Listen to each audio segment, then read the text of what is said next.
Alors ça, on l'a bien compris, plus que les hausses de taux à venir de la Fed, 3 a priori cette année, 3 de plus l'année prochaine, c'est cette perspective d'une réduction du bilan, de la taille du bilan de la Banque centrale américaine qui constitue un cauchemar pour les investisseurs. Bonjour Xavier. Bonjour David. Xavier Patrolin, président de la Batros Capital. Ce sujet de la baisse, de la réduction du bilan de la Fed, il a été abordé par les membres, on l'a commenté la semaine dernière, du comité de politique monétaire de la Fed. C'était lors de sa réunion de mi-décembre. Les minutes, le compte-rendu, on l'a vu la semaine dernière, on l'a commenté, mais on voit bien qu'aujourd'hui, c'est ça qui chagrine un petit peu les investisseurs.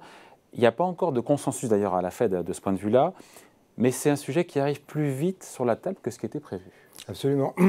C'est le paradoxe et c'est peut-être aussi, d'une certaine façon, les limites de la conduite qu'a eue la Fédérale Réserve au cours de l'année 2021. Pourquoi c'est important? Parce que le bilan de la Fédérale Réserve a cru entre fin 2019 et aujourd'hui, a cru de 7 000 milliards. 7 000 milliards, ça peut paraître abscon, mais ça veut dire qu'aujourd'hui, la Fédérale Réserve détient dans son bilan, globalement, 60%, un peu plus de 60% de la dette souveraine américaine. Ouais. Et globalement, elle a fait ce qu'ont fait à peu près toutes les autres banques centrales des pays occidentaux, c'est-à-dire elle s'est portée contrepartie de l'émission, des énormes émissions de dettes obligataires post-Covid. Ça, c'est vrai pour la BCE, c'est vrai pour la Banque centrale anglaise, c'est vrai, bon, ça, c'est une chose. Par contre, le paradoxe, c'est probablement que la stimulation budgétaire auquel a procédé la nouvelle administration américaine aurait dû commencer à enclencher une correction de ce bilan au cours de l'année 2021, ce qu'elle n'a pas fait. Ouais, c'est là qu'il y a cette espèce de dissonance. Et au fond, ce que fait la Fédérale Réserve, toutes les autres banques centrales l'ont fait. Par contre, la politique budgétaire qu'ont fait les États-Unis est hors norme. Il faut quand même voir qu'en 2020, le PIB américain ne s'est, si j'ose dire, contracté que d'un peu plus de 3%, alors qu'en Europe, il se contracte pas loin de 6,5%. Ouais. Tout simplement parce qu'il y a un énorme stimulus budgétaire qui a lieu. Et ce stimulus budgétaire a lieu parce que la Banque centrale se porte en contrepartie tous azimuts d'une certaine façon. Ouais. Donc les marchés, jusqu'à aujourd'hui, enfin jusqu'à des temps récents, supposaient, dans le discours un peu abscon de Jérôme Powell, qu'au fond, la Fédérale Réserve ne toucherait quasiment pas à son bilan et qu'elle enclencherait un processus de remontée uniquement des taux de la partie conventionnelle. Et là, il y a une surprise, et qui est à mon avis normale, vu les performances inflationnistes de l'économie américaine. Après, quand on regarde, et je vous renvoie aux échos de, je ne sais plus, il y a hier ou avant-hier, je ne sais plus, il y a cette courbe qui est hallucinante, qui montre la corrélation en fait, entre la taille du bilan de la Fed et la hausse du Standard & Poor's 500. Et là, on voit que les deux courbes évoluent exactement de la même manière. Oui, donc ça veut dire que... ça veut dire, en tout cas, il y a un facteur de corrélation ne veut pas nécessairement dire causalité. Ouais. Mais par contre, quand tu mets le Standard & Poor's, tu pourrais mettre l'indice Case-Shiller des prix de l'immobilier, et pas uniquement aux États-Unis, mais on a une croissance des prix de l'immobilier aux États-Unis de plus de 20% sur 2021. Donc on a une inflation de toute une série d'actifs et à mon avis qui pose, Jean-Claude Trichet est venu il y a une quinzaine de jours sur ce plateau et son leitmotiv central c'était l'instabilité financière est peut-être potentiellement extrêmement élevée. Elle est potentiellement élevée parce que justement tu as une inflation de toute une série d'actifs, actifs financiers comme actifs réels, qui sont financés par un excès de liquidité. Et cet excès de liquidité est manifeste, en tout cas aux États-Unis, depuis le milieu de l'année 2021, parce qu'on a, je ne veux pas rentrer trop dans les détails, mais on a des opérations dans ce qu'on appelle de reverse repo.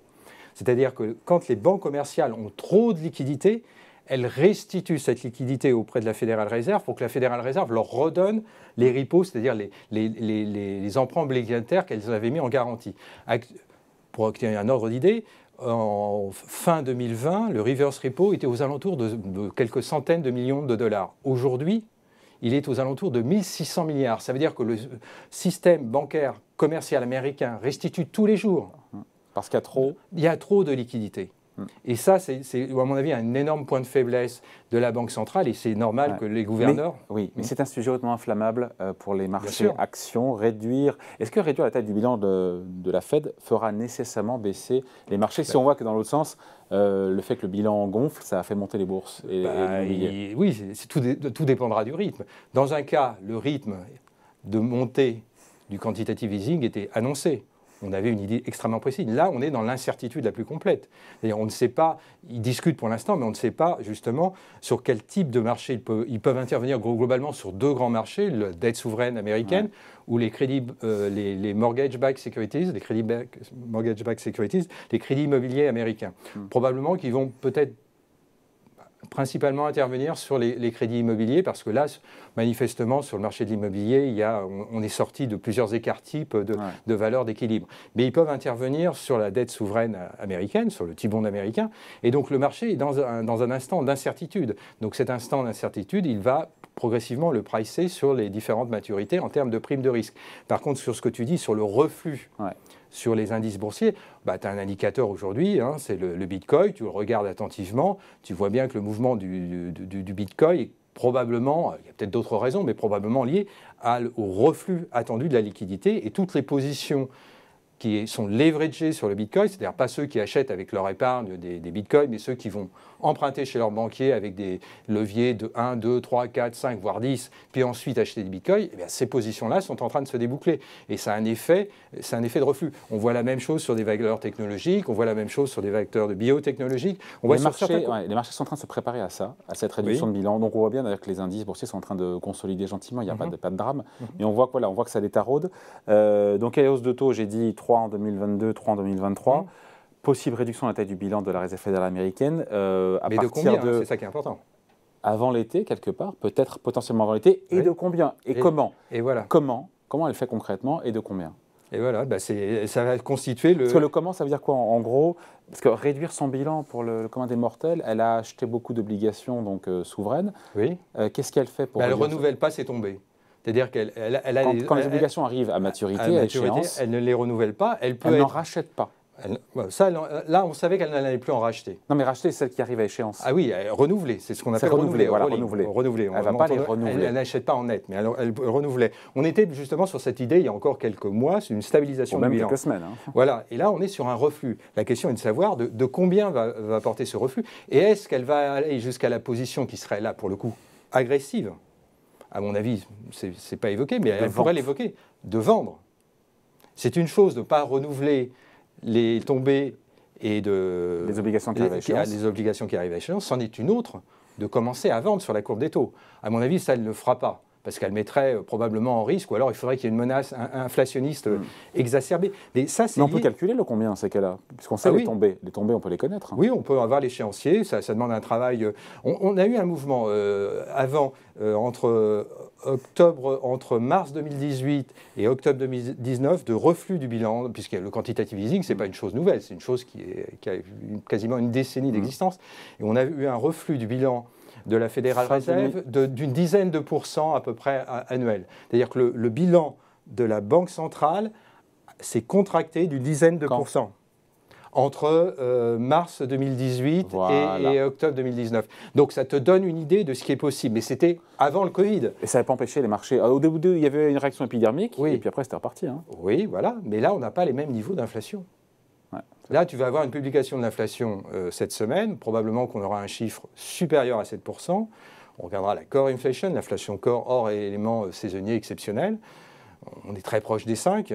Donc on est sur des références historiques qui remontent à plusieurs décennies. Donc on voit bien que là, il y a une... Ça peut bien se passer ou pas pour les marchés? On sent qu'encore une fois, il y a un moment d'hésitation là, mais est-ce que si effectivement cette réduction de la taille du bilan est enclenchée au travers du non-renouvellement des tombées obligataires, est-ce que ça peut secouer? Je suis un pessimiste, si j'ose dire, de nature, donc je le dis d'avance à nos interlocuteurs, à nos auditeurs, pour qu'ils biaisent mon propos. Non, moi je suis relativement inquiet. Je pense qu'on est rentré dans une séquence, en tout cas, où l'erreur de politique monétaire est élevée. Il y a erreur de politique monétaire parce qu'il y a eu au cours de l'année 2000... Mais il n'y a pas erreur, il y a 7% d'inflation aux États-Unis, il faut bien faire quelque chose. Oui, mais justement, il aurait fallu faire quelque chose bien avant. Il aurait fallu faire... Le tapering aurait dû commencer, cette stabilisation, voire ce léger reflux du bilan, aurait dû commencer dès l'été 2021. Et le fait au fond, l'absurdité, c'est d'avoir laissé la politique monétaire inchangée avec le changement d'administration. C'est ça. Passer de Trump à Biden. C'est délirant, puisqu'on passe de Trump à Biden avec un coefficient multiplicateur de stimulus budgétaire quasiment de 3. C'est-à-dire on passe de 2000 milliards du côté de Trump à... Et il ne se passe rien côté politique monétaire. Politique monétaire, circuler, il n'y a rien à voir, l'inflation est un phénomène aujourd'hui.